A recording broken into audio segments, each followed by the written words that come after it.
Alright, the Reds, how are we? Late night edition. Happy, obviously, Easter weekend as well for anyone celebrating. Hope you all have a great time. I'm fully enjoying my chocolate. We know it's not all about chocolate anyway, but anyone celebrating. But yeah, I couldn't quite wait, as you can tell already. But Reds, how are we? Hope you're all well. Tonight's show, as you can probably tell from the very much the thumbnail and obviously the we'll speak about Arne Slot, Virgil van Dijk's new contract, a bit about obviously Arsenal a bit later. That'd be more or less at the back end of the show, really. So a bit about United, a bit about Arsenal, their week in terms of a big European night for United on Thursday. Of course, Liverpool playing Europa League football the year before last, but it's one of them anyway, and classing it as the biggest European night comeback or whatever, absolute utter nonsense really when you're playing against 10 men. It's extremely easier. But yeah, it's 2005, one of the greatest teams to ever grace a football pitch in that great legendary AC Milan side. But yeah, whatever floats the boat really for United fans. So Reds, if you are tuning in, do get your comments in anyway. But that's how are we, lads? And yeah, let us know your thoughts. And obviously the big news that did come out this week, of course, it was a matter of when, not if, in regards to, of course, Virgil van Dijk signing his new deal. We'll speak a bit about, obviously, the Leicester game as well. Of course, the big game at the weekend. Could this be the week that Liverpool do clinch the Premier League title? Would be nice, but it would for me personally. Reds, let us know your thoughts in the comment section below. I think we'd all enjoy if it was at Anfield, but even better if we can win it this weekend. Of course, if Arsenal do slip up anyway this week, which is understandable, I think we're all anticipating them to very much field a weaker side anyway. Speak on, obviously, Milos Kerkez, obviously Dean Huijsen as well. Obviously, the impact in which Richard Hughes has already had on the football club. I think if you've been watching me for many years anyway, it's modern day football. Like, it's everyone craves a transfer, but sometimes it's mad, and especially we've all been proven wrong as well, me and a lot of us out there, in regards to this season. I think a lot of Liverpool fans, the majority of us, were like, oh, we need some signings, but Arne has come in and that just demonstrates really how good of a manager he has been, well, head coach really, but even man management skills as well, especially in the era of football where, as I just said, it's all about transfer, it's all about getting a new swanky new player into your football club. And of course, the most important thing, as we know, every Liverpool fan and every football fan, is the most important aspect of football as a business is having 11 players on a football pitch on a week-to-week basis, because they are the money makers. Yes, they get paid the amount of money they do, but they are the money makers, the generating of revenue around the world. And yeah, all eyes on them. And the most important thing, if you're winning on the pitch in any form of business, and especially football, you're winning off the pitch as well. So it only bodes well for everyone involved, really. How are we, Steve? Not too bad, mate, Steve. How's your Easter weekend definitely been, mate? So yeah, we'll speak about that, as I said before. We'll speak on, obviously, the back end of the show. Not a lot, but we'll speak on it because I found it quite hilarious. But fair play, Arsenal. Well done on what a win, because you're getting battered by Paris Saint-Germain. But if Arsenal do not get battered by Paris Saint-Germain, then fair play. The fact that they beat, obviously, Paris Saint-Germain, if they can't get past them in the semis, but even still, they've then got to get past a Barcelona or an Inter Milan side. For me, as I've said all season, it's going to be Barca, and it's going to be Paris Saint-Germain final anyway, especially off the back of the Paris Saint-Germain beating us. I think that said a lot. I know everyone says Liverpool aren't playing the greatest this season, and we didn't in the two legs. We deserved to thoroughly get knocked out. I know everyone's like, oh, we played all right. No. The spells in that second half of extra time, they could have scored 3 or 4 or 5 past us, really. Very much, it was a combination of lack of legs, lack of quality, and lack of fundamental putting the ball in the back of the net. And when you're not doing that, as we didn't do at Anfield, and yeah, sometimes the atmosphere can't always get you over the line, as did Real Madrid find out anyway. madness. Yeah, we'll speak about that at the top of the end of the show anyway. But if you are new round here, Reds, and if you are tuning in for the first time, welcome to obviously Anfield Road TV. And yeah, let us know your thoughts. But Brett, how are we, lads? And yeah, Easter is great. Happy days there, lads. Happy days, most all good. Gary, lads, long time no speak, lads. How are we? And yeah, Gary, and score predictions as well, Reds. We'll obviously get to the Leicester bit, but firstly we'll speak on obviously the big talking point really coming out of this week, especially off the back of back-to-back weeks of Liverpool players signing big contracts. I think it's happy days there, but hopefully you will get to more, mate. And as I say to every Liverpool fan, if you ever get the opportunity to go, because I remember my very first game, and yeah, it's always a privilege for everyone that goes to game. Doesn't matter where you live in the world, we're one big family, and I think if you ever get the opportunity, we know, and that's why I love doing my YouTube channel. It's why a lot of people do love doing the Liverpool content as well, because not everyone is blessed to be a walk away from Anfield. Liverpool's got millions, hundreds of millions of Liverpool fans around the world, and they're just connecting. That's why I started my Liverpool channel in the end anyway, all those years ago, and I'm enjoying it. I love it, consume it. And speaking about the Reds to every single one of yous, nothing better really. And especially if you can wind up a couple of rival fans along the way, it's even better anyway. But yeah, it is what it is. But yeah, hopefully that does change, mate, in the future. But yeah, if you can't, mate, you can certainly experience Liverpool at home anyway, on the telly and everything goods, all that about as well. So happy days there, Steve. That's saying is games where the 0-0 versus Bayern. I'd say that's a good game to go to, mate, considering obviously the magnitude of that game, considering what we did in that year as well. So obviously the Champions League, the Everton game, yeah, well, there we go, the 4-1. Was that the game that Gerrard got his hat-trick? I think I might have went to that one. I can remember. I remember I'd only ever been to, like, I think that was my very first derby, and Gerrard scores a hat-trick against the Ev. Not too bad, is it? And yeah, that'll be a moment till I remember to the day I die anyway, especially any goals against Everton are always enjoyable, as we know. And Lord Divock Origi, we will be celebrating him this weekend. Big up there, Divock. Yeah, and certainly Everton fans were made up when he left the Premier League. But yeah, and the Luton game, happy days there, mate. Yeah, Steve, we'll get straight into it, mate. As we said, a little build up to the show anyway.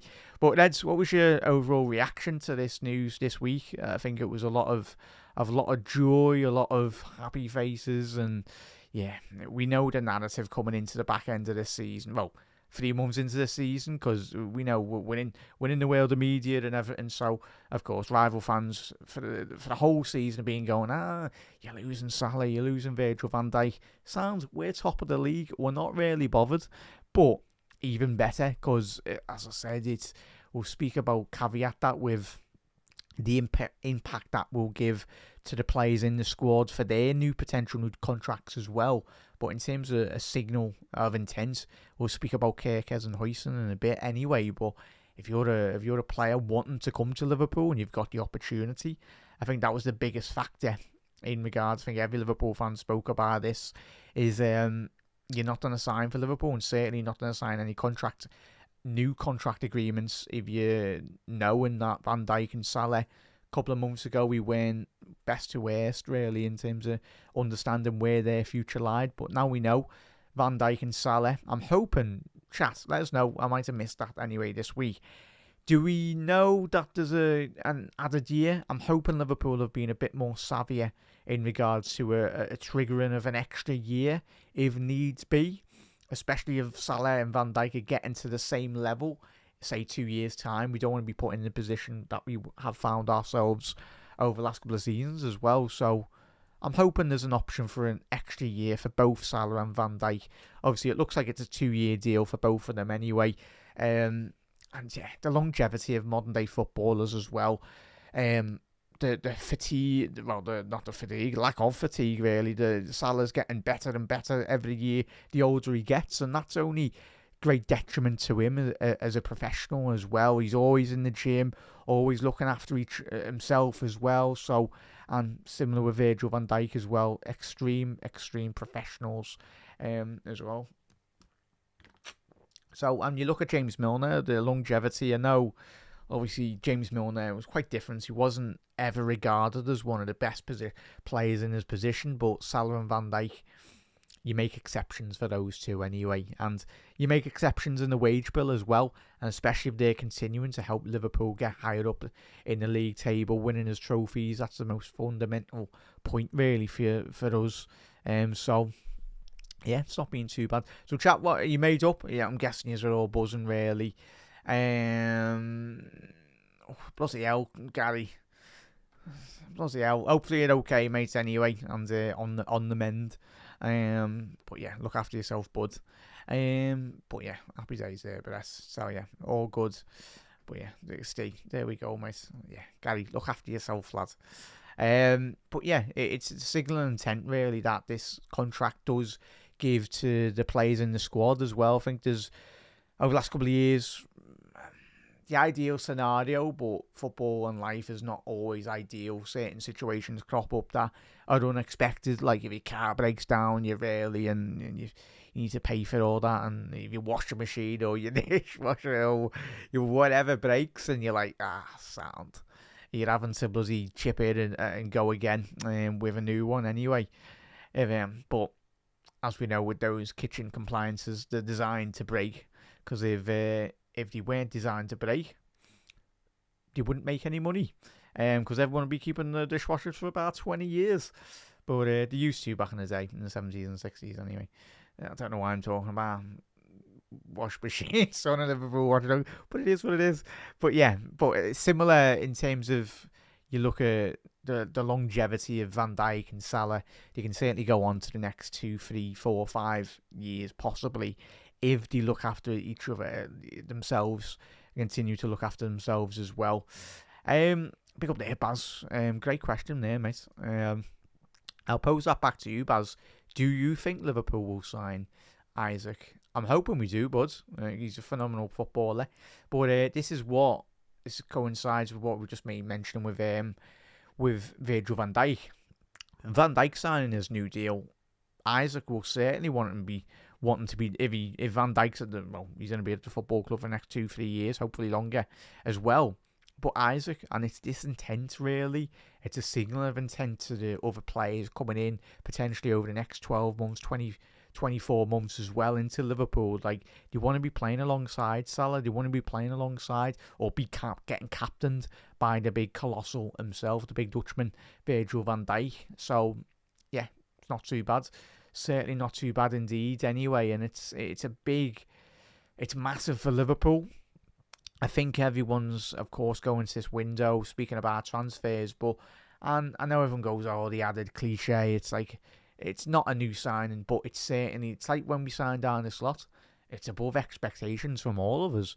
All of us going into this year, we were like, it's going to be a transition year, maybe top 4 at best, really, but our expectations have been blown out the water, really. Obviously, the quality's always been there, but it's never cut and dry, really, in regards to any new coming manager of any football club around Europe or even in the Premier League. Especially how vicious the Premier League can be as well. So the fact that he's walked in, Van Dijk, Salah have given him Arne Slot the vote of confidence of, this manager knows what he's got the best out of me, he's got the best out of the squad and everything. That's all you can ask for, really. But nothing's given, nothing's guaranteed in football.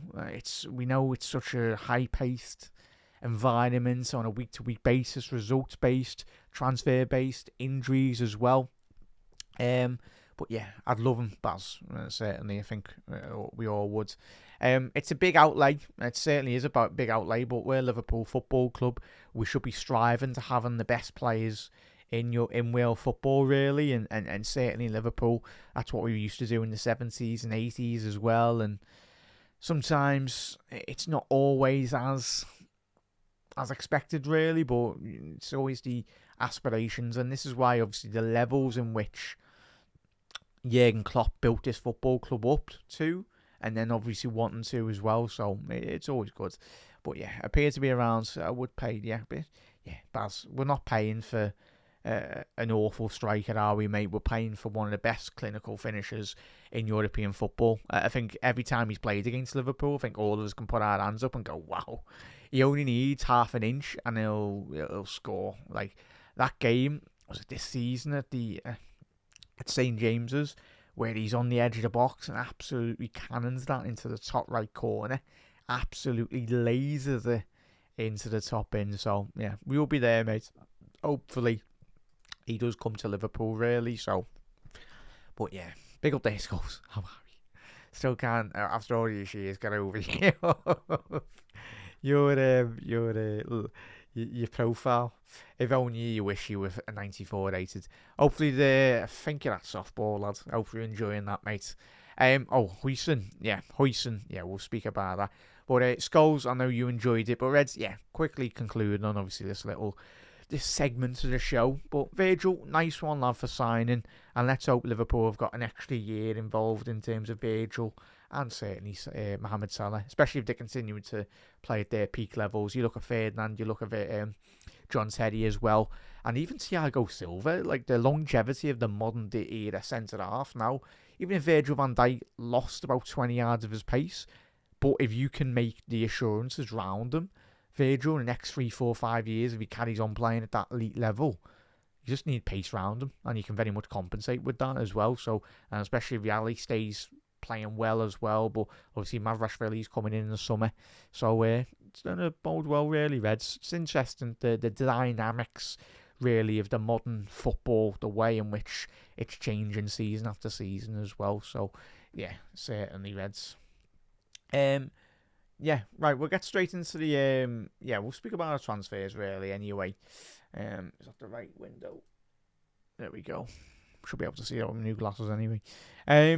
But we'll obviously, as chat, use a sway into that, and then we'll go into obviously the Leicester chat, and then a little bit about Arsenal's good performance, which it was very good performance over 2 legs. But really, Reds, and Huijsen, as you can see from the title I've said, Huijsen and Milos Kerkez will be, for me personally, will be the first 2 players into the Liverpool Football Club. If you've not seen the interviews on YouTube of Kerkez, apologies, I forgot he done a great interview with a couple of the football fans in general. Forgot the channel name anyway, but I'll link it in the description anyway. But where he spoke about Virgil van Dijk, he spoke about the expectations of playing for Liverpool. He knows himself. I know, obviously, he's been on record saying he wants to play for Real Madrid, but I think you'll find every footballer known to man, really, wants to play for Real Madrid. But if he's given the opportunity to join Liverpool, I think these 2 lads will join Liverpool, certainly. Huijsen has got a buyout goals. He has got a buyout clause, which is fantastic. I know everyone's going, if you bring him in, 50 odd million for a young player like him, and the level in which he's currently playing at as well, Reds. Maybe 1 second, I'll get his statistics up in terms of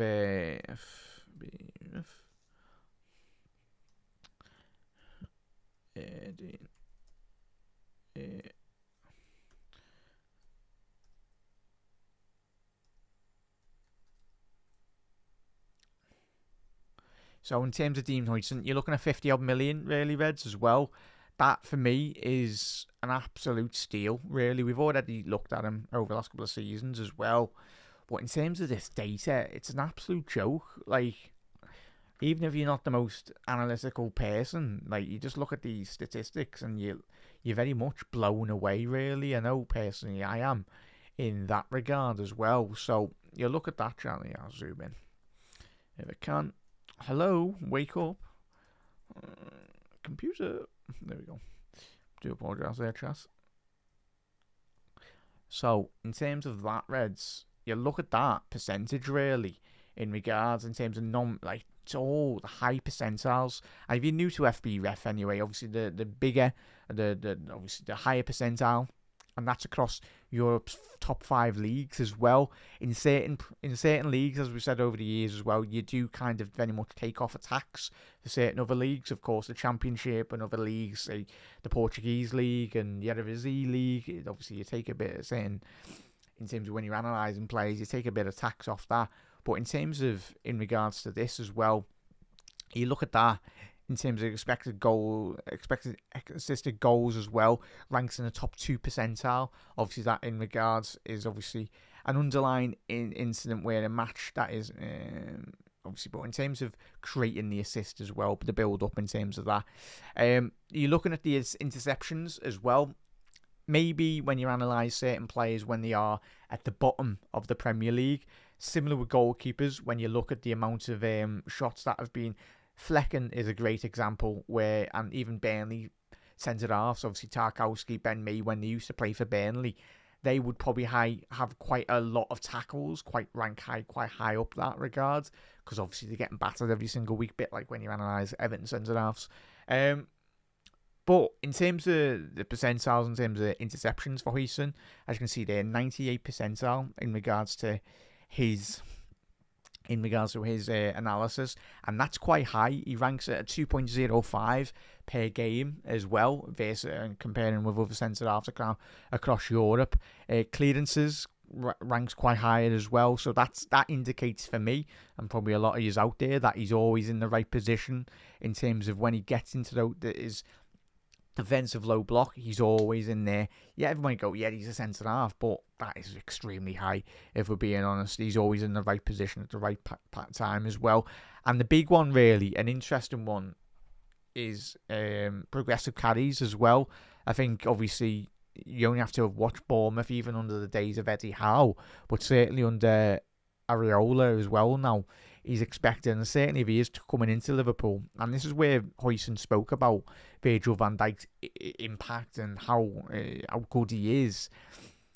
If you come to Liverpool, you've got to have good progressive carries. You've got to be extremely good on the ball. Ability to come out from the back, step into the midfield, get in behind opposition midfielders. Obviously, he ranks it. Obviously, he's got in the top 91 percentile in European football as well, in terms of centre halves and great progressive carries. Touches as well, ranks quite high, loves to get on the ball. Progressive passes recovered as well, so 79, still quite high. And sit and just look at this. In terms of what you want from a modern day centre half in the modern game, is creating opportunities at the top end of the pitch. And when you look, obviously, Huijsen's statistics here, these are quite staggering, to say the least, Reds. This is why 50 million for me, and for a lot of Liverpool fans out there, if we can get this lad in for 50 million, wow.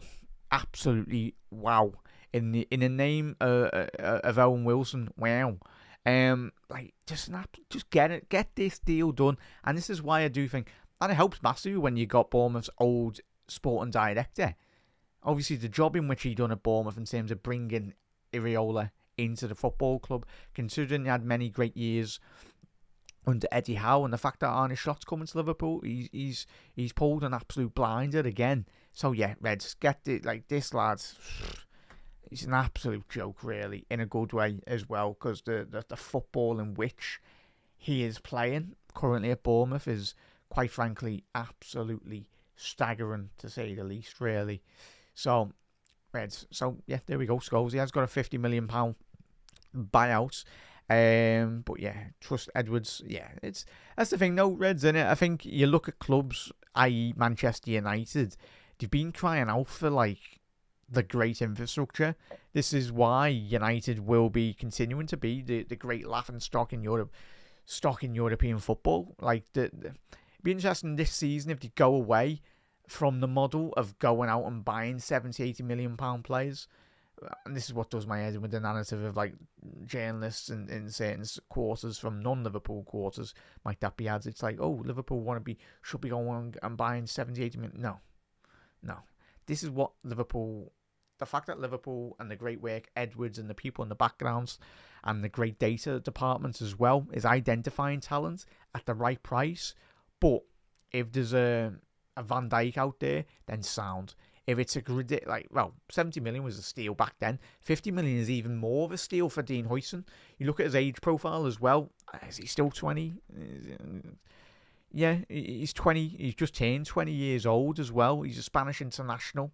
Obviously, he was born in Netherlands anyway, but he's representing Spain as well.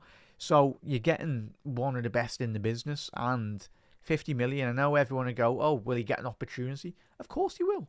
If you tell to Dean Huijsen you're going to come to Liverpool and you're going to learn, even if Dean Huijsen understood his position in the squad and he went, sounds like if I'm him, like in any business or any job, if you've got the opportunity to learn from the best as well, and you can understudy them and you can get great insight from them and you're learning on a day-to-day basis, that's what it's all about. Dean Huijsen, as I said, go and check that interview out. If you search Dean Huijsen tonight, Dean Huijsen interview, and he's done many of the great interviews, but he's done one this year. I can't remember the channel name or the lads. It's where he sat around by a load of like footballing people, like fans like us, and he asked him a load of questions. Was expert, but he's a young lad with an old head on his shoulders as well.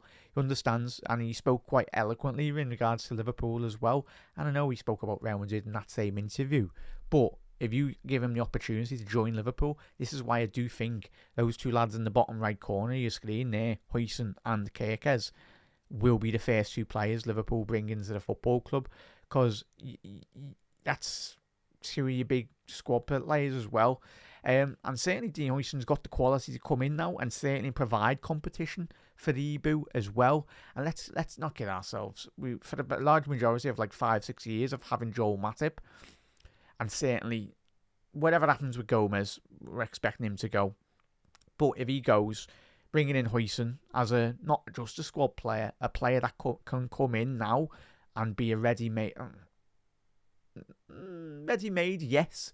But even still, I don't think if he comes to Liverpool, I don't think you're seeing much of a big disparity of difference, really. Because I think his overall quality and his ability will rise on a week-to-week basis as well. Like we see with many centre-halves, EBU gets better with Virgil van Dijk. Matip gets better as well. When you're learning from the best on a week-to-week basis and you're playing alongside them, I think it's there. Richard Hughes, I think the two players that will come in straight away will be Kerkez and Dean Huijsen. And it won't be a case of Robbo leaving, by the way, chat. It'll be a case of Kostas Tsimikas leaving. And similar, as we've just said, with Huijsen possibly learning from the likes of EBU, learning from Van Dijk as well on a week-to-week basis. I think it'll be very similar with Kerkez as well. That is what you call squad depth. Robbo, he knows how old he is now. He's 31, 32. He's not got long left on his contract. But if Kerkez can come in, and I think it's a certainty that both of these two lads will join Liverpool. Absolute certainty. Unless Real Madrid go on in a madness in the summer. I'm just like, yeah, it sounds. But obviously we'll speak about Real Madrid and their deficiencies this week as well. It's mad how they treat their managers, in it. Like Ancelotti's won an absolutely everything with Real. Same with Zidane. Zidane won 3 back-to-back Champions Leagues. Threw him out the window as well. And he wasn't too bad of a footballer, was he, Zidane, anyway? But again, everyone goes, oh, that's Real Madrid's. But respect your legends. Like Arsenal fans when they threw Wenger under the bus. Like, I get, obviously, Arsene Wenger won the 3 Premier Leagues. And yeah, it didn't sit right move with the way in which they treated Arsene Wenger. I get, obviously, his time had come, but be more respectful to a manager that had won you absolutely everything. Yeah, without him, you'd be basically like Man City 15 years ago anyway. But yeah, quickly run through all these as well. But yeah, it'll be a great start. And that's the thing, Baz, innit? The trust. And these lads and the data lads, the nerds haven't let us down anyway. And it's those nerds that are probably massive Liverpool fans. Well, it's probably their day-to-day job. They're probably might be a secretly Chelsea fan or whatnot. But whatever they're doing in the background, in terms of analysing and profiling these Liverpool new signings, then they deserve every last penny they are earning, because they are doing a phenomenal job. And chat, who was that lad that we've, the fella, he's probably about 40, 50 anyway, the fella that we've got from Manchester City as well. That is what. Speaking of like signings, check that out as well tonight, chat. I'll quickly get his name up anyway. But the analytical department has got even better. Bear with me 1 second here, chat. I'll also just get the actual name of the fella. But he's from Liverpool.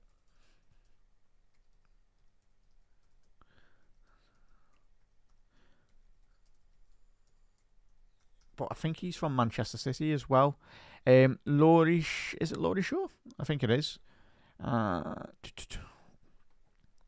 Yeah, so he's left. Yeah, it's Laurie Shaw. Chat, absolutely massive. He'll be taking up a role for FSG after leaving his position as Director of Football Data at City Football Group as well. So, yes, he's going to be taking up a big part in terms of obviously heading up FSG's position and role in their business. But you're telling me as a football club, that's the whole opportunity for having FSG as an umbrella, then you can certainly delve into their knowledge.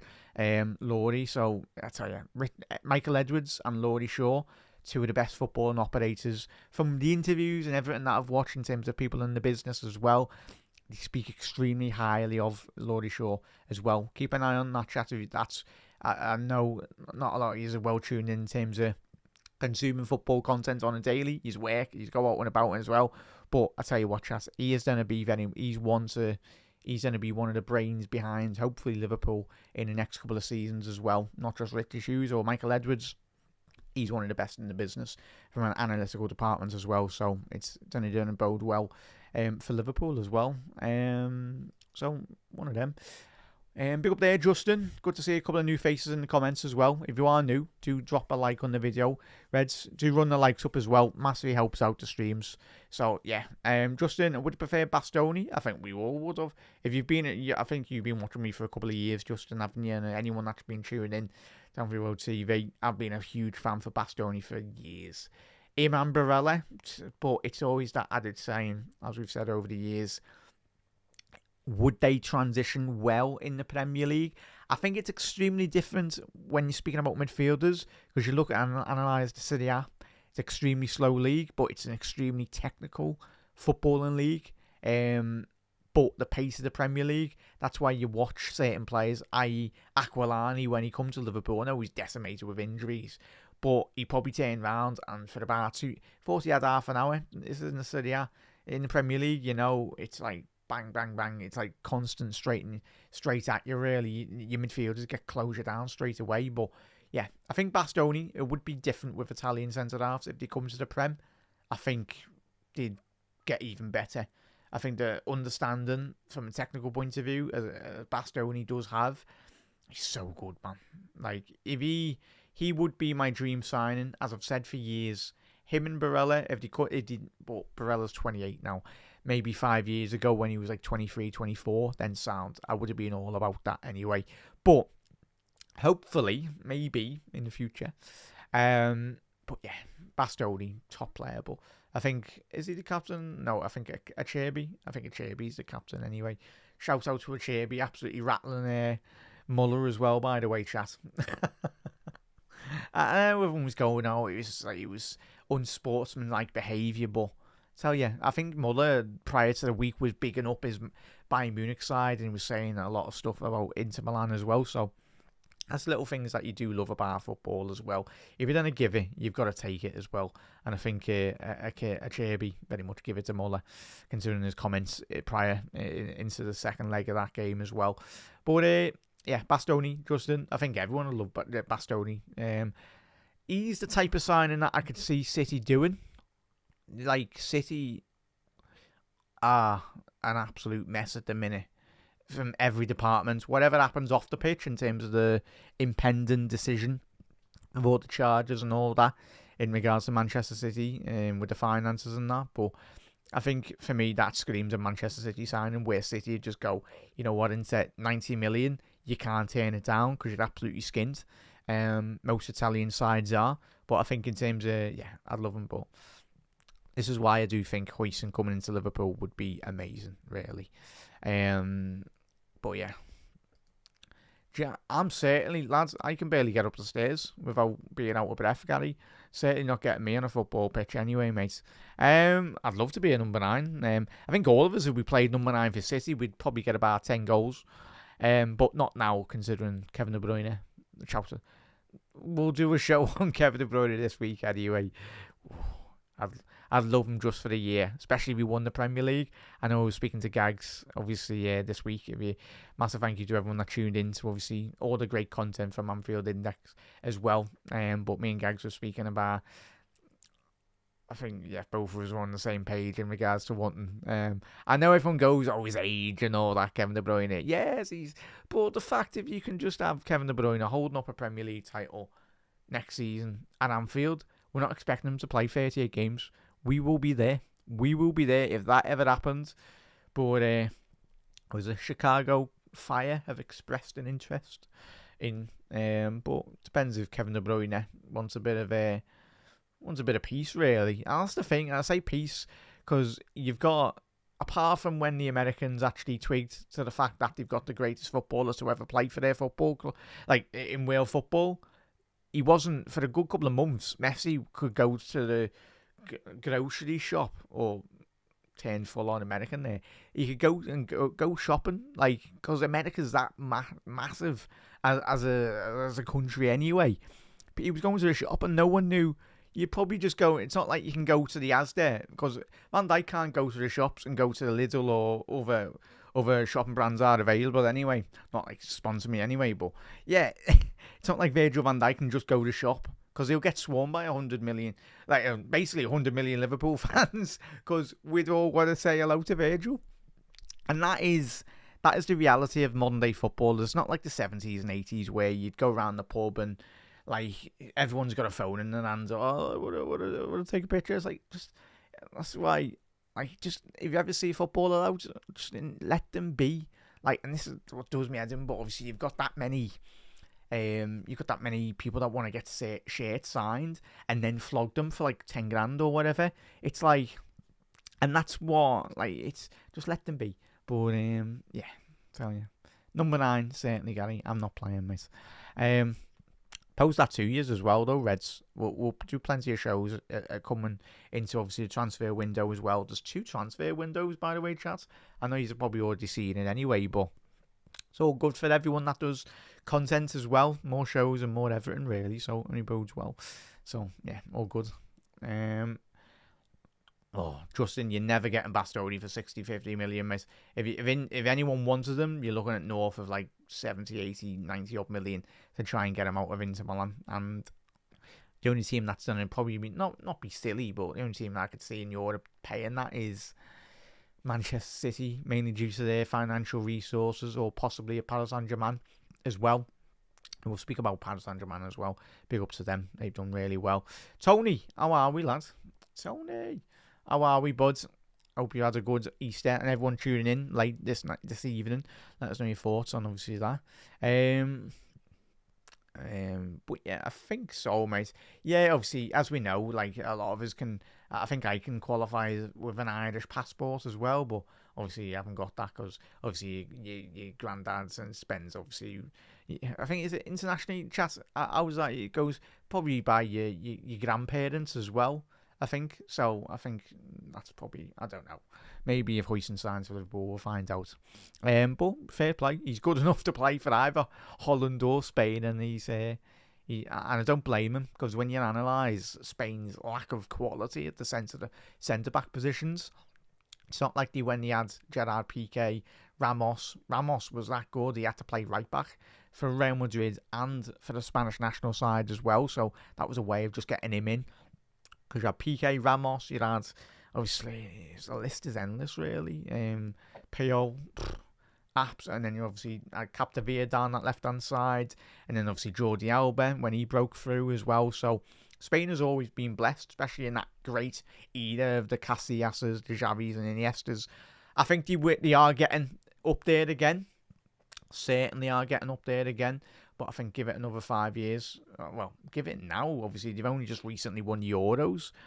Yamal, chat. I think Messi come out this week, didn't he? Have comments about Yamal, just saying you just need to keep on working hard. And yeah, That fella is going to be an absolute joke of a footballer. He already is, you know.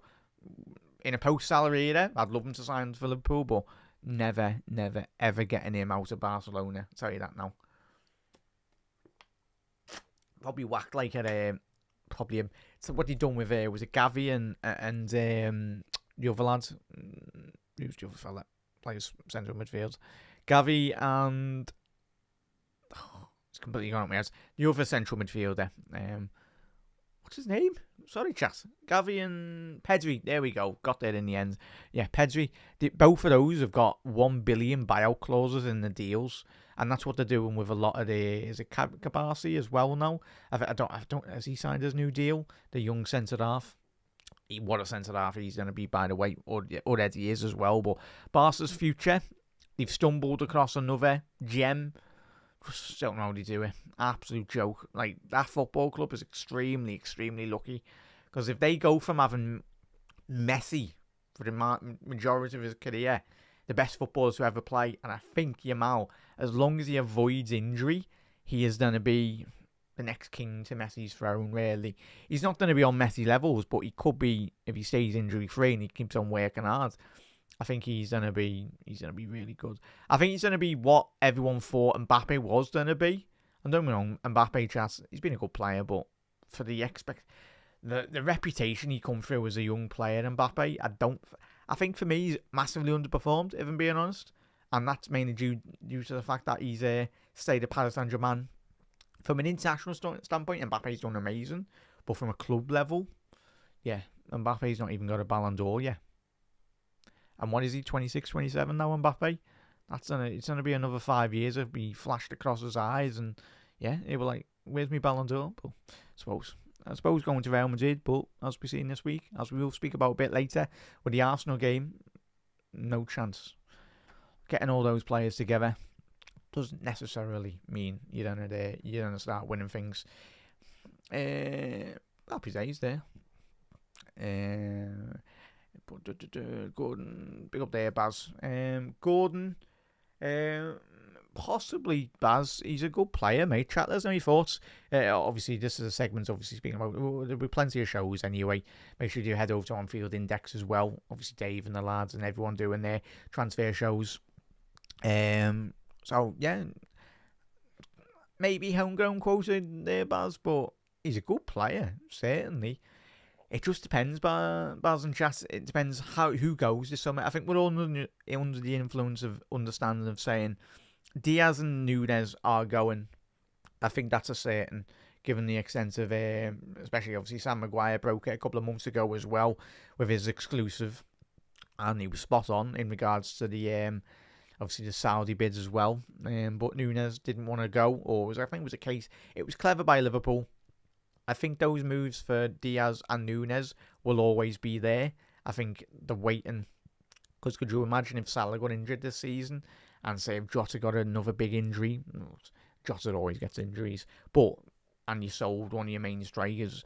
Whatever anyone thinks about Núñez, but I think it would have been extremely silly if we sold them midway through a season.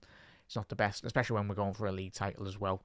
But yeah, Núñez and Diaz will be gone. Gakpo's going nowhere. Because I'm telling you, chat, next season, Gakpo's going to absolutely explode even more in terms of his performance level. I'm telling you that now. Like, it's done me head in the fact that his injury come at a difficult moment in the season. Because when Gakpo got his injury, and this is why I think absolutely killed us off, in the Paris Saint-Germain game, we massively missed him in that game. He's getting better and better every single season at Liverpool. And I get there's still people out there that don't rate him, and I don't understand why they don't rate Gakpo in a Liverpool system. He's such a good footballer, man. Whether that be with his out wide on the left-hand channel, hugging the byline, or even getting into those central pockets of space, those inside channels, his reading of the game he's such an intelligent footballer, and such a great footballer himself as well. It's just about getting that right striker. Gakpo, for me, is Liverpool's bang on left winger straight away. Salah's your right winger, and then it's just about getting that right striker that balances the best out of both worlds, really, and frees up more space. So yeah, for me. But you need more than just 3 top strikers or 3 top forwards. We know Liverpool over the years have always thrived in having Mane, Salah and Bobby. But going into this era of Arne Slot, I think we need, again, if we can replace Diaz and Núñez with adequate quality, i.e. an Isaac coming in, Gakpo stays fit, and if Jota can stay fit, maybe, but we've been saying, can Jota stay fit every single season? He's frustrated himself, but mainly Liverpool fans are frustrated because if Jota stays fit and he plays well and gets in good form, but he's 28 now, Jota. Similar with Diaz, 28. Both of them, they're not getting any younger as footballers, so it's going to be one of them. So there's going to be a lot of business, Baz, certainly a lot to the City group as well. Yeah, the Nets. We loved them, mate. The Nets. Yeah. It's the lads with the computers anyway. Certainly I wouldn't have a Scooby-Doo what I'm looking at anyway. I know, obviously, FB Ref, and it's great to look at the data, but these lads, this is why they get paid the big money. They are very good, and it is good, especially in the world of football now. It's the data lads, and these data lads have helped Liverpool get extremely successful. But yeah, we love them. We all love them anyway, and they certainly deserve to be getting handsomely well paid. Apologies there, chat. I know I've got major dyslexia, but how have I managed to spell subscribe wrong? If you're a regular on this channel over the years, there's always a way. Right, let me change that right now because I've done my button as well. Oh, there we go, chat. That's changed anyway. So I do apologise, but if you're new to the channel, be prepared to some spelling not being the best anyway. But it is what it is. So I do apologise there, chat. Tony, I don't know if you follow me on Twitter. I was waxing lyrical of him in the first leg, and even the second leg. Don't get me started. Made me so angry. But I did saying of why managers. I don't understand why certain managers make massive changes. Just see out the game, man. All the changes absolutely backfired. You're taking all the best players off, and then Leon had to go into the extra time with a couple of players off the pitch as well. Does me head in with certain managers as well, but yeah, I'd love him, Tony. But this is what I spoke about this week as well, and it would be interesting to see from the eye test when you watch Cherky. Statistically speaking, amazing in terms of the goals and the assists. I think he ranks third in European football in terms of assists in European football. That speaks for itself massively.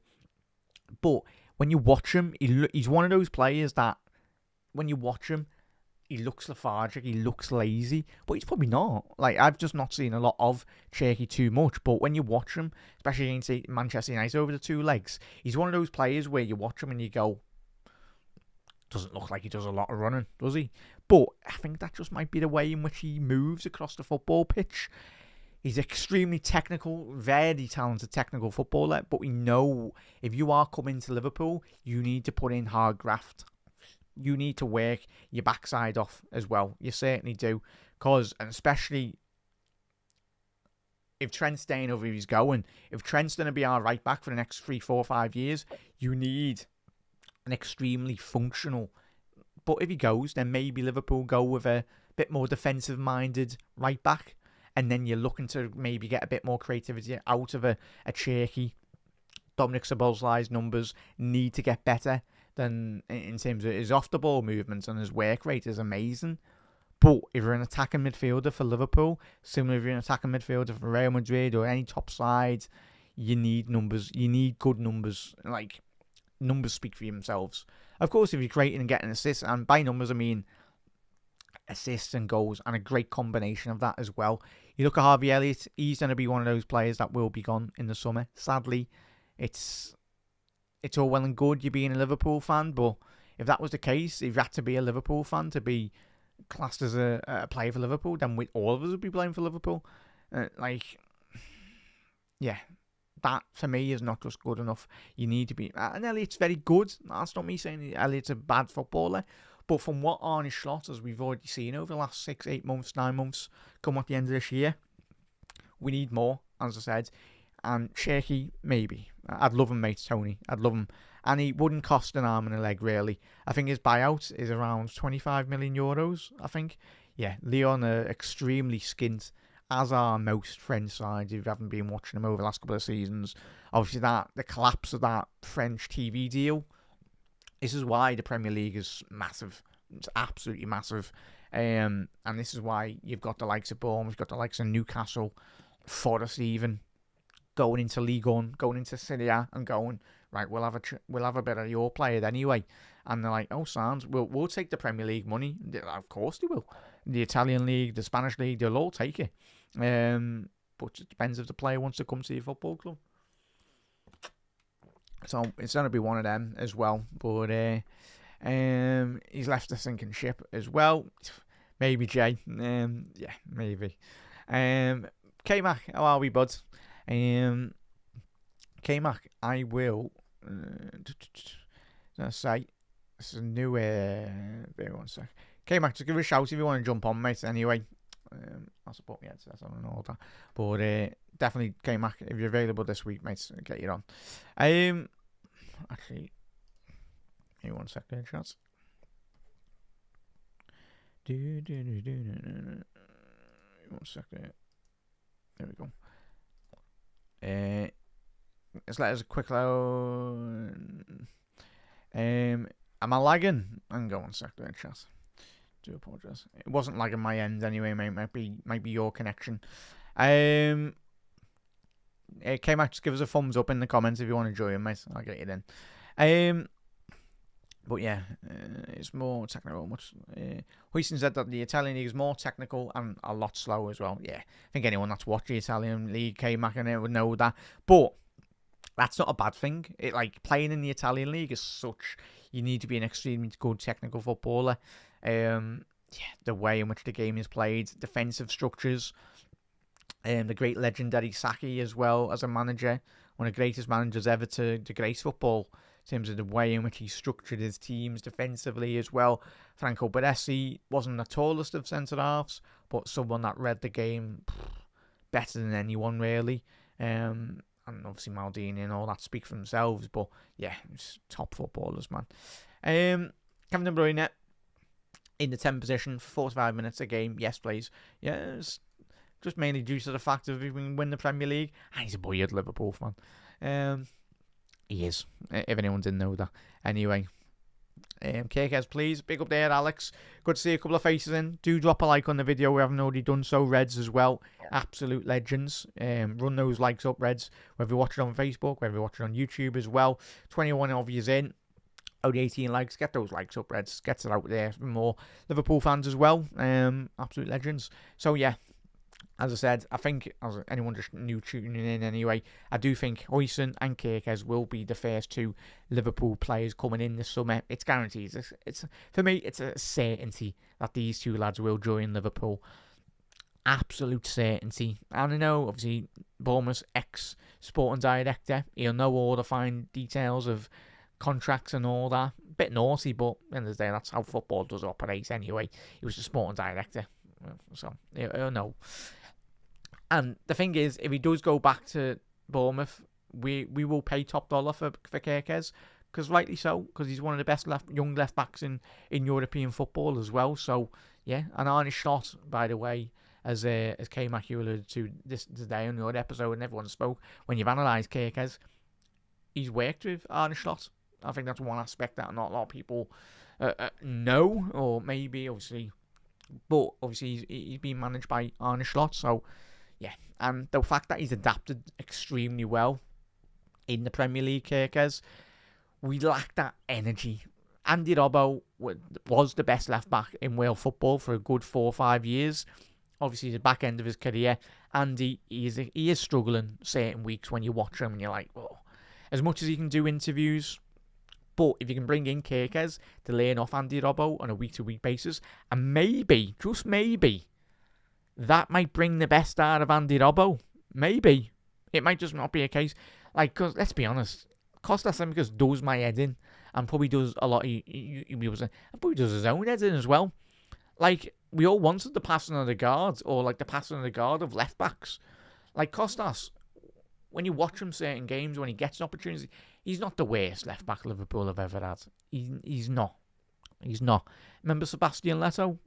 Probably Reds out there that don't even know who he was. Remember being in the ground for his first debut, the Argentinian left back. I think he only played it once or twice. Emilio Insua, Paul Konchesky, Fabio Aurelio. If he didn't have injuries, what a player he would have been for Liverpool. But again, another left back that come in and was injured. So yeah, maybe Kerkez coming in.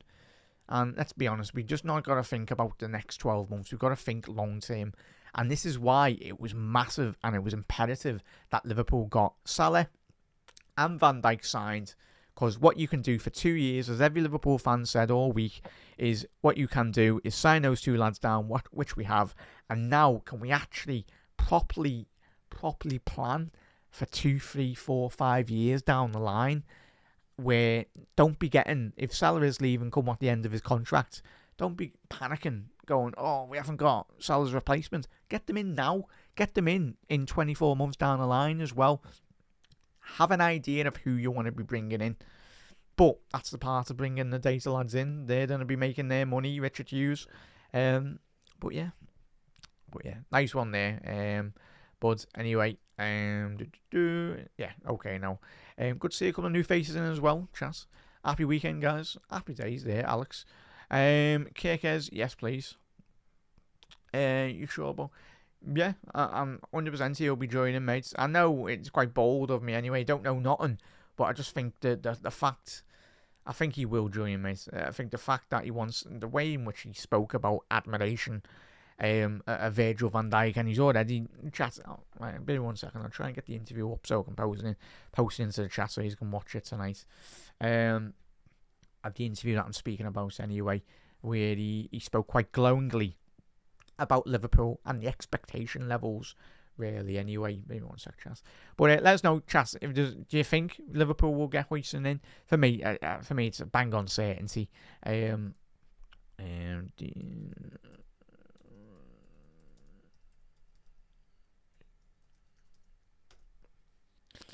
1 sec. Trying to find it. Because he's done many great interviews anyway. Is it this one? No, not that one. Not that one.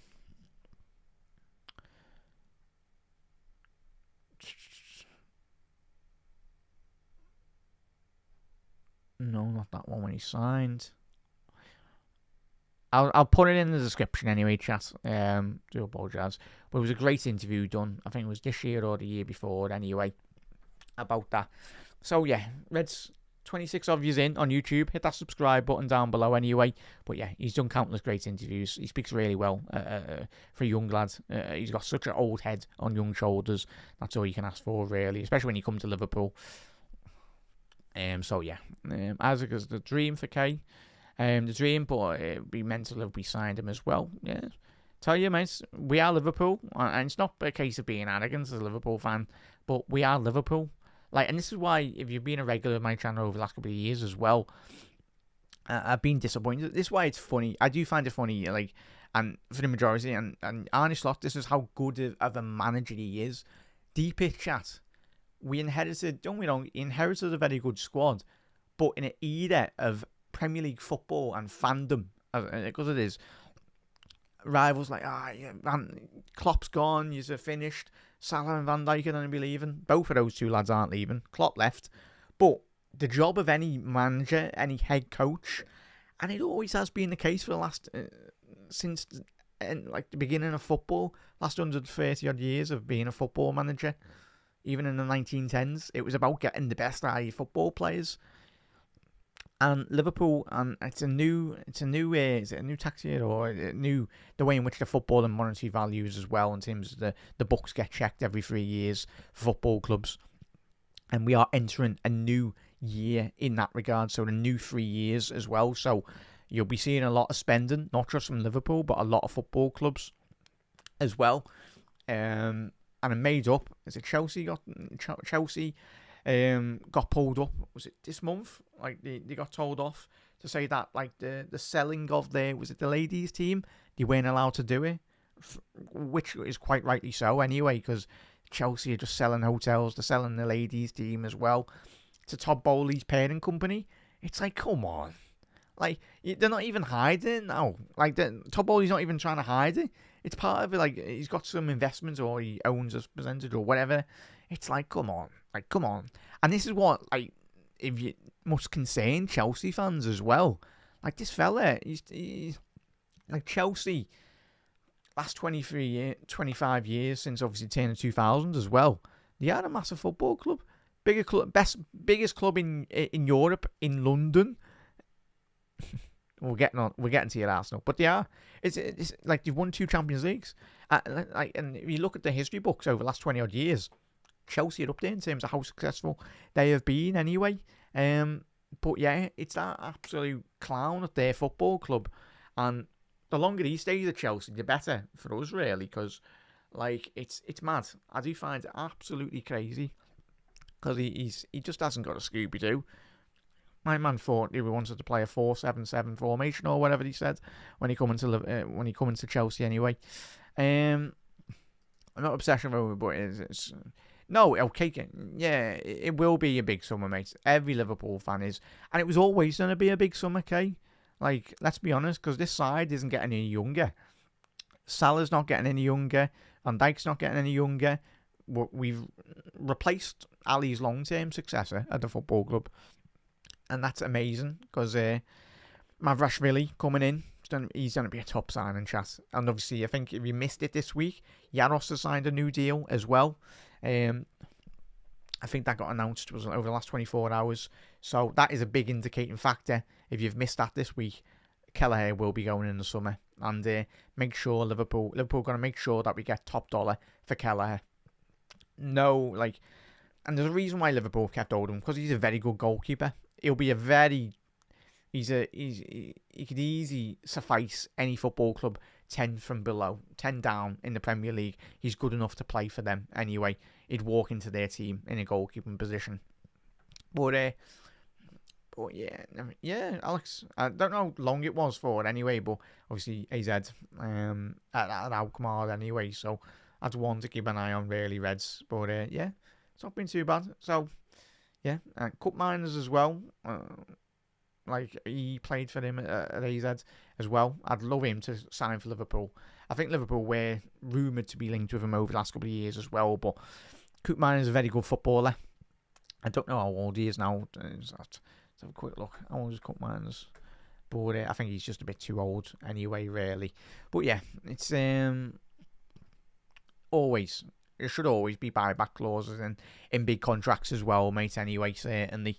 So, yeah, chat, if you had to pick a signing, obviously he's gone with Kerkez, Huijsen, Angelo Stiller, and an elite level 9, and we are laughing as well, 100% there, mate. And obviously, I know everyone was jumping at the bit, really, in terms of slots comments, but as we said over the years, even when Jurgen Klopp was manager as well, he's of course he's going to say he's not going to throw his players under the bus. What Arne Slot is going to do in the summer, these aren't his players. He'll respect, and this is why this year was so important for a lot of these players, i.e. Kostas, i.e. Endo and Elliott, and even certain individual players as well, and even Robbo's performances, even Trent as well. Schlot's got no loyalty to these players. Yes, they might have won the league for them, but they won the league for Liverpool Football Club, these players. They are playing for one of the biggest institution in English football as well. Sorry, United fans, but we've won the most trophies compared to you as well. And we are back on our pitch this season as well, in terms of league titles. And yeah. And so it took Arne Slot, 12 months. And yeah, in that time frame for the next 10-15 years, if Arne keeps on developing, he's such a tactical brain, man. Like, when we've watched him this season, you watch him on the dugout, he gets football. And you watch certain managers on the dugout, and like, they haven't got a Scooby-Doo, i.e. Roy Hodgson when he comes to Liverpool, sat there rubbing his face, getting stressed about being an awful football manager for Liverpool. He didn't have a Scooby-Doo. He didn't get Liverpool at all, Roy Hodgson. But Arne Slot, he gets Liverpool. He understands. And most importantly, he's such a great tactical brain. Like, he's making changes on a 5-minute basis within a game. If you watch, we've all seen Liverpool this year. Like, there's no chance that every single time we've come out this second half of every single game this season, the majority of them, of course, there'd be the exception where we've come out and we've not really performed to the level, but very rare. We've only lost 2 Premier League games this season. Deep that chat. 2 Premier League games we've lost this season against Forest and Fulham, and both of those games we deserve to get beat. And of course, we are in the 18th of February. I'd love it if one season we can go unbeaten with Arne, just to shut up Arsenal fans. Hopefully, maybe. That's me being selfish, really. But we can certainly do it. Yeah, but I think that's mainly due to the fact of him not having his players in okay. I think he needs his players, though. Like, let's be honest, I think ideally he'd love to. The fact that how many times this season we looked at the bench and he's looked at the bench and Elliott's not come on. The fact that Elliott come on and made an impact, him and Chiesa, against Newcastle, and then the following week or a couple of days later, none of them got a sniff in the team. It's very telling at the end of the day. We know how good of a manager Jurgen Klopp was, but yeah, there'll be a lot of rotation. I think Elliott might go, Chiesa might go as well. It's all right, well and good as agent coming out, Chiesa going, oh, he loves the club, but at the end of the day, we can't be waiting for no one. And especially if City do get hit with any form of points total next season, we need to be there to win it again, and win it again, and win it again. If an opportunity presents itself, but it all starts from the manager, and all starts from the players as well. Clear intent, and that's all you can ask for, really. Alex, let them moan, mate. Let the rival fans moan. It's always been the case. They adore us. They want to be Liverpool, the closet Liverpool fans. The majority of rival fans. Certainly, they wish they wish their dad or mum supported Liverpool that they can go and support. And sadly, we've got 20 years in and they're supporting some absolute dross football club. But yeah, let them win. It'd be the same going to someone as well. Like the narrative would be, and they're all backtracking now in the media, going, "Oh, we knew Liverpool would not be doing good." It's like, nah. But we're not here to suffice. We're not here to cozy up to rival fans and all that. Like, this is why. I mean, a lot of them do hate-alongs as well when they're watching Liverpool games. Like, I certainly wouldn't be watching Manchester United on a weekly basis. Certainly wouldn't. Like, and as much as it would have been enjoyable this season, because they've lost every single game by the looks of it. Certainly, but yeah. We're winning the league next season as well, chat. As long as we get the right transfers in. Because we got one of the best managers in world football. And I know everyone goes, oh, you got beaten in the Champions League. Well, we got beat by the team that potentially should win the Champions League as well. We haven't been beaten by Bochum or PSV. No respect to those two teams anyway. Big up to them fans. But we've been beaten by a Luis Enrique team that has been playing some of the best football, if not the best football, alongside Liverpool and European football this season. They've been tremendous. Absolutely tremendous.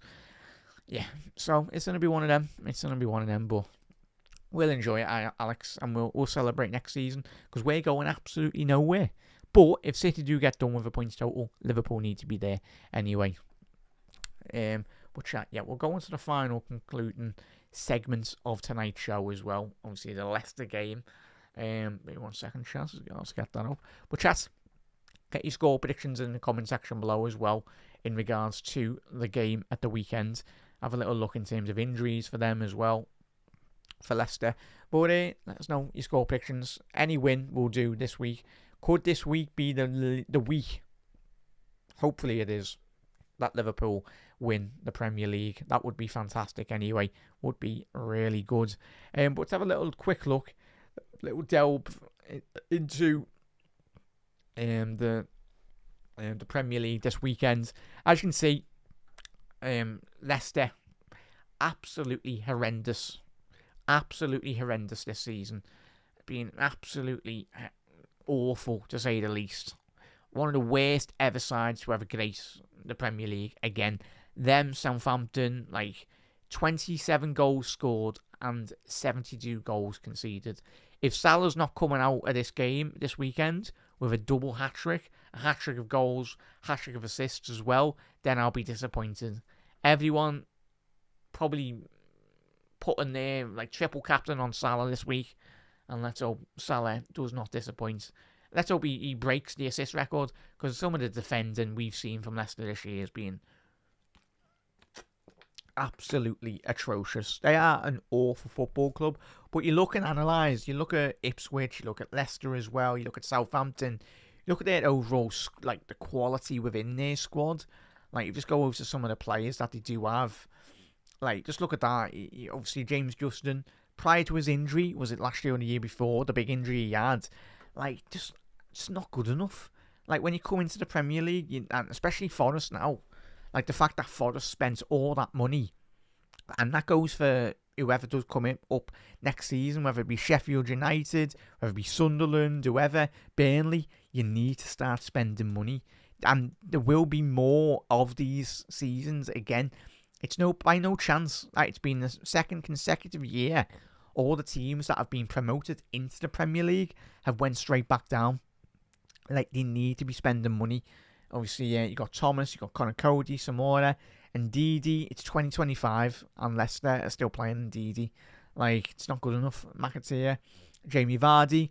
Fair play to the lad, Jamie Vardy. He's got 7 goals, 3 assists as well in the Premier League. But Jamie Vardy's 37, 38 now? I just find it mad. A player that I do like, though, chat, in terms of going into this weekend, hopefully he has a very quiet game, is Mavadidi. A very talented winger. One to keep an eye on, really, Reds. How old is he? Because I think... he's 26, thought he was a bit younger than that anyway. But he reminds me a bit similar of Somerville, the way in which he does play. Obviously, Somerville got that big move to West Ham. Hasn't really hit the heights this year, but I think that's mainly due to the fact of how poor West Ham have been anyway. I think he needs a bit more better players around him. But yeah, Mavadivi absolutely battered the Championship last season. Hasn't really transpired, only registering 4 goals, 1 assist. In the Premier League as well, El Canouse is an interesting player, to say the least, really. Obviously, 2 goals, 2 assists. Not you'd want a bit more, but I think in terms of one to keep an eye on, really, Reds, he's still a young player, 20 years old, Moroccan international as well. Certainly one for the future, but I think you're a Leicester fan, maybe coming into the season, you want to see a bit more from him, really, as well. But you look at the managers that they previously had as well. Ruud van Nistelrooy, he's only got 2 wins, 2 draws and 11 losses, which is it's not good enough, really. You look at Enzo Maresca, obviously that great Championship season, that obviously the following couple of months later, obviously Steve Cooper did get appointed anyway. Obviously Maresca moved to, of course, Chelsea anyway. But yeah, even still, under Steve Cooper, not good enough. And even under Ruud van Nistelrooy, I just find it mad. And obviously, in terms of top goal scorers in the Premier League this season for Leicester, Jamie Vardy, as we mentioned, with 7, and Buonanotte, obviously, on 4 goals as well, and top assisters, other than DT. But yeah, just quite frankly, not being good enough. Leicester this season. I think have a little look at some of the results that they've had recently. A big draw against Brighton, but doesn't really matter now that they are down. Newcastle got 3 past them. City got 2 past them as well. I tell you, if we're not 4 or 5-0 in Leicester at the weekend on Sunday by at least 4 or 5 goals, I'll be disappointed. Even Manchester United beat Leicester 3-0. Just look at that. Loss. Yeah, and even Everton scored 4 past this Leicester defence. Come on, Salah. If you're not coming into this weekend and the lads up front, get your shooting boots on, Reds, because it could be a very interesting game, to say the least, as well. But it's going to be one of them, Reds. But fingers crossed Liverpool can do the business going into, of course, the game on Sunday. Make sure you tune into, obviously, Anfield Index as well. We'll be doing a watch-along over there. Make sure you get involved with all the great content as well. And as always, everyone that is keep on heading over anyway that's travelled over from Anfield Road TV to Anfield Index as well. Much appreciated, everyone, for the great support. And anyone that's tuned in tonight as well, massive thank you. Reds, if you are celebrating Easter, have a lovely holiday period, a lovely weekend as well. And look after yourself. And Reds, yeah, we'll be back tomorrow night. It'll be a late one. A lot of the shows this season will be a lot later in the night as well. So if you are waking up in the morning as well, on Saturday morning or whatever, do get involved as well. But massive thank you, Steve. Massive thank you to everyone that is tuned in. Everyone, good to see a couple of very new faces in the comments as well, which is always well and good as well. But Reds, look after yourself. As I said, get involved with everything Anfield Index do as well, with Dave and all the lads. And I'm made up to get the opportunity. And yeah, I'm enjoying it. As always good to speak about the Reds. But thank you, Reds. Look after yourself. Enjoy your chocolate, like I have. I've opened my egg already. As you can tell, too big of a little fatty myself anyway. But one chocolate egg won't harm me anyway. Maybe it might in the future, but at the present, I love me chocolate, like a lot of us anyway. But Eds, look after yourself. Speak to you again tomorrow night, a bit later on in the evening as well. But everyone, look after yourself, and you never walk alone. And let's hope Liverpool can win the league this weekend. That would be great, wouldn't it? Oh, sorry there, chat. One final. We didn't even mention how long have we going live? An hour. Right, well, yeah, apologies there, chat. I put it on the agenda. Completely forgot. But always well and good to speak about our rubbish Manchester United there. But what was everyone's thoughts on the Champions League? Fair play, Arsenal. Fair play. Well done. What a win that was then. For Arsenal against Real Madrid. It would be the year Real Madrid decide to have an off game or off campaign is when Liverpool get eliminated in the early stages of the competition. Boss, nice one, sound. But fair play, because Real Madrid have still not beaten Arsenal Football Club in the Champions League. That is a mad statistic in itself. But the way in which they defended against Real Madrid, they done a Real Madrid on Real Madrid, then they chat Arsenal. Like, fair play to them. If they beat Paris Saint-Germain Arsenal, then fair play. They deserve to go all the way and potentially win it. But if Arsenal want to get to the Champions League final, need to knock out a very informed Paris Saint-Germain side. But let's be honest, that Real Madrid side is an absolute disgrace. Absolute. They're so lazy. I don't know, chat, what are your thoughts on that game as well? Like, absolute ridiculous. Mbappe, Jude, Vinny and Rodrigo, they do not work as a forward line. Maybe you'd keep Rodrigo because at least he tries to contribute going that other way. But Vinny, Jude expects himself to tuck his shirt in and be prime Steven Gerrard. It doesn't work like that, Jude. Like, it's all well and good when it's going well. But when we all analyse footballers, when you watch them and the greats, and I speak real greats, it's in the difficult moments as well where they rise to the occasion, where they drag their team over the line. Look at what Gerrard done in 2005. Lampard, when Chelsea went through difficult form as well. It's all well and good, like cozying up to the cameras and doing on the Instagram posts and all that. But yeah, that Jude Bellingham performance, it's not the first time I've seen poor Jude Bellingham. And I hold my hands up. I was like, oh, get Jude for Liverpool. Get Jude for Liverpool. Nah, mate. Not when he's playing like that. I'm telling you now. Like, whether it's Ancelotti's tactics, maybe, but even still, Ancelotti probably told them to instructions, but they didn't follow it to a T. And Arsenal, done in Real Madrid, against Real Madrid, defensively low block, played about 7 defenders, like, fair play. You're winning 3-0 anyway already from the first leg. And it was satisfying to watch Real Madrid get done like that, if I'm being honest, considering how much pain they've suffered on us over the years, especially in Champions League finals. But yeah, fair play Arsenal. And this is absolute nonsense, and it is absolute football nonsense, that this Manchester United comeback was one of the greatest comebacks we've ever seen in football. in European football. What's Rio Ferdinand chatting?